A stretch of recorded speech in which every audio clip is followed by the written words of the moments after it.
안녕하십니까. 여수시 농업기술센터 돌산간 연구팀장 김화순입니다. 반갑습니다. 네, 오늘 저와 함께 학습할 내용은 우리시 대표 농특산물인 돌산갓 재배기술이 되겠습니다. 네, 돌산갓 현황과 특성, 그리고 돌산갓 재배기술, 그다음에 농산물의 안전성에 대한 얘기를 함께 나눠보고자 합니다. 먼저 돌산갓 현황과 특성입니다. 돌산갓은 1950년대 초에 우리 만생 편경 대엽고체라는 일본 품종입니다. 이게 이제 무갓 형태의 품종인데 이게 이제 돌산의 우두리 지역에 도입이 돼서 텃밭 채소로 재배를 하기 시작되었습니다. 그 이후 서시장 출하가 돌산대교 준공 이후에 본격적으로 이루어짐으로 인해서 이제 돌산갓 재배 면적이 갈수록 늘어나게 되었고요. 그 이후 1990년대 초에는 우리 화양면 창무 지역에 배추갓 형태인 청경대엽고체가 도입이 됨으로 인해서 돌산갓 그리고 화양갓이라는 이름으로 출하가 되었습니다. 그 이후 2010년도에 지리적 표시 등록에 의해서 여수에서 생산되는 모든 갓은 여수 돌산갓이라는 이름으로 통합되어서 출하가 되고 있습니다. 지금 현재는 재배하고 있는 돌산갓은 무갓과 그리고 배추갓의 중간 형태의 갓을 재배를 하고 있습니다.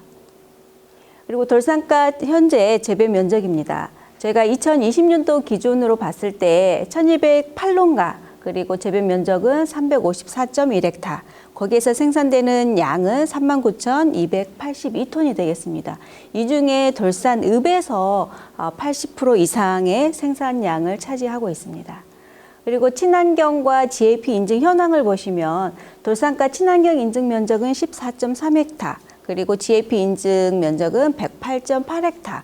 그래서 합치면 우리 시 전체 돌산갓 재배 면적의 약 35%를 차지를 하는 인증 면적이 되겠습니다.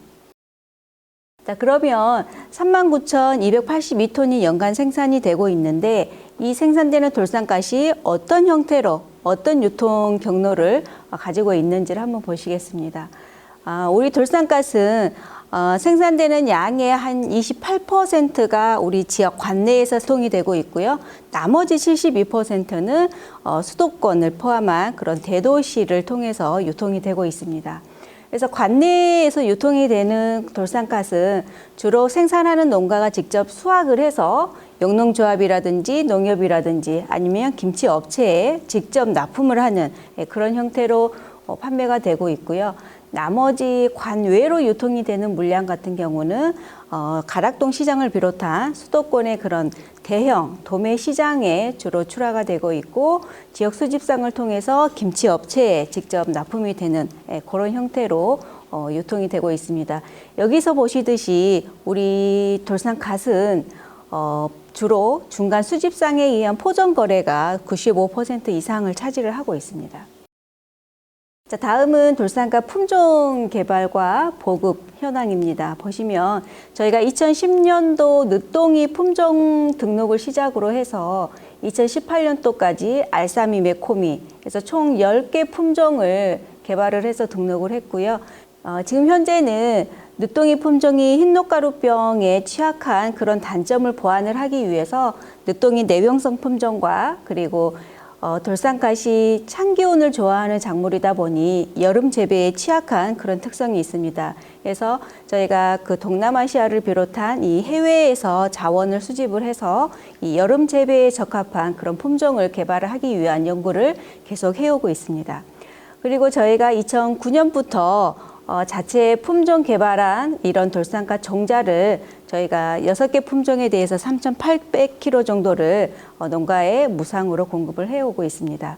그리고 금년에는 저희가 늦동이, 그러니까 가장 동이 늦게 추대가 늦게 되는 이 늦동이 품종을 저희가 이 9월경에 농가에 무상으로 공급을 할 계획입니다. 다음은 이제 돌산갓에 대해서 본격적으로 알아보도록 하겠습니다. 돌산갓은 온도가 35도 이상이 되면 발화가 억제되는 특성이 있습니다. 그래서 한여름에는 발화가 조금 억제가 되다가 9월 이후에 거기에 싹이 나고 잎과 줄기가 성장한 이후에 월동을 거쳐서 월동기에는 주로 잎이 땅에 달라붙어 있는 로제트 형식으로 월동을 한 이후에 봄이 되어 온도가 올라가고 해가 길어지면 추대가 돼서 꽃이 피고 거기에 꼬투리가 맺혀 종자를 얻게 되는, 그래서 2년간에 걸쳐서 생육을 하는 그런 작물이 되겠습니다. 돌산갓은 무, 배추하고 동일하게 십자화과, 배추과 작물이고요. 그 다음에 찬 기온을 좋아하는 혼행성 채소입니다. 그리고 혼행성 채소이지만 또 추위에는 약한, 내한성이 약한 그런 특성을 보이고 있습니다. 그래서 우리 여수 지역에서는 월동 재배도 하지만 기온이 최근에도 보면 기온이 마이너스 7도 이하로 떨어진 경우에는 동해를 입게 되겠습니다. 그리고 이제 최근에 경기도 지역에서도 돌산갓 재배 면적이 꾸준히 늘어나고 있는데, 경기도 지역은 노지에서 월동이 안 되기 때문에 다 모두 시설 재배를 하고 있습니다. 그리고 돌산갓은 발화 최적 온도가 싹이 나게 하는 그런 최적 온도가 20에서 25도씨가 되겠고요. 그 발화 최저 온도는 3도에서 6도, 최고 온도는 35도에서 38도입니다. 그리고 생육 한계 온도는 영하 3도에서 영하 5도가 되겠습니다. 그렇지만 영하 7도 이하로 2, 3일 정도 온도가 계속 떨어지게 되면 동해를 받게 되고요. 특히 이제 잎의 크기가 어린 갓들, 한 15cm 이내의 어린 갓들은 좀 내동성이 강한 반면에 15cm 이상 된 큰 돌산갓들은 내동성이 좀 약한 그런 특성을 갖고 있습니다. 그리고 돌산갓을 재배하기 위한 적정한 토양 산도는 pH 5.5에서 6.8, 그래서 약상성에서 한 중성에 가까운 그런 토양에서 돌산갓을 재배하기가 좋다라는 것입니다. 그리고 돌산갓은 이제 계절별로 생육 기간이 좀 다르긴 합니다만, 여름 재배에서는 30에서 45일, 그리고 봄, 가을에는 45일에서 60일, 겨울에는 90일에서 110일이면 수확을 할 수가 있습니다. 보시는 것처럼 망사를 피복을 해서 재배를 하고 있습니다. 자, 그럼 본격적으로 돌산갓 재배 기술에 대해서 말씀을 드리겠습니다. 돌산갓은 종자가 휴면이 없습니다. 그래서 이제 1년 내내 돌산갓을 재배를 할 수가 있는데, 저희가 편의상 봄 재배, 그리고 여름 재배, 가을 재배, 월동 재배 이렇게 작형을 구분을 하고 있고요. 주 작형은 봄과 가을 재배가 되겠습니다. 그리고 혹시라도 농가에서 종자 채종을 위해서 돌산갓을 재배하겠다라고 하실 경우에는 가을 파종을 하시기를 권장을 해드립니다. 그래서 가을에 파종을 해서 월동기를 지나고 봄에 추대가 돼서 개화가 되고 채종을 해야만이 영양 생장 기간을 오래 가짐으로 인해서 충실한 종자를 얻을 수가 있게 되겠습니다. 그리고 혹시 종자를 오랫동안 장기간 몇 년간 보관을 하셔야 할 경우에는 0도에서 4도씩 냉장해서 보관을 하도록 하셔야 되고, 만약에 자가 채종을 하셨을 때 종자는 수분을 7% 정도로 건조를 시켜서 보관을 하셔야지 오랫동안 보관하실 수가 있고, 이보다 낮게 매에 말려버릴 경우에는 이제 발화가 억제가 되는 그런 특성을 갖고 있습니다. 자, 그다음에 이제 본격적으로 봄밭 준비를 해보도록 하겠습니다. 우리가 갓을 파종하기 전에 최소한 2주 전에는 밑거름을 넣고 그다음에 경운 정지를 해서 밭을 만들어 놓으셔야 됩니다. 그래서 밑거름으로는 보통 이제 퇴비하고 석회질을 넣고요. 그다음에 이제 질소비료, 인산비료, 칼리비료를 투입을 하는데, 보통 이제 질소, 인산, 칼리를 단비로 넣기도 하고 이제 복합 형태인 돌산갓 전용 비료를 넣기도 합니다.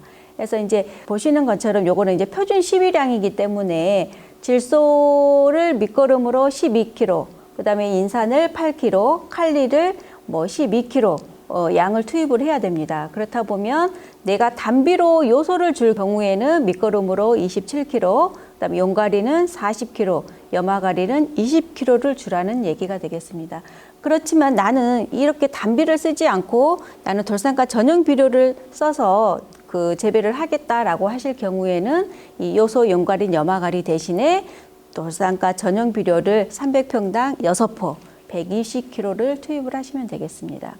그리고 이제 저희가 이 돌산갓 전용 비료를 뭐 단비보다 추천을 하는 이유는 이 돌산가 전용 비료가 우리 시와 그리고 남해화 그리고 전남대가 함께 공동으로 연구를 해서 돌산가 재배에 가장 적합한 영양 성분들을 모아서 만들어 놓은 비료이기 때문에 가급적이면 이 돌산가 전용 비료를 쓰시는 것을 더 추천을 드리고 있습니다. 왜냐하면 돌산가스의 상품성도 좋아지고 또 수량 증대도 그런 효과들이 있기 때문에 전용 비료를 적극 권장을 하고 있고요.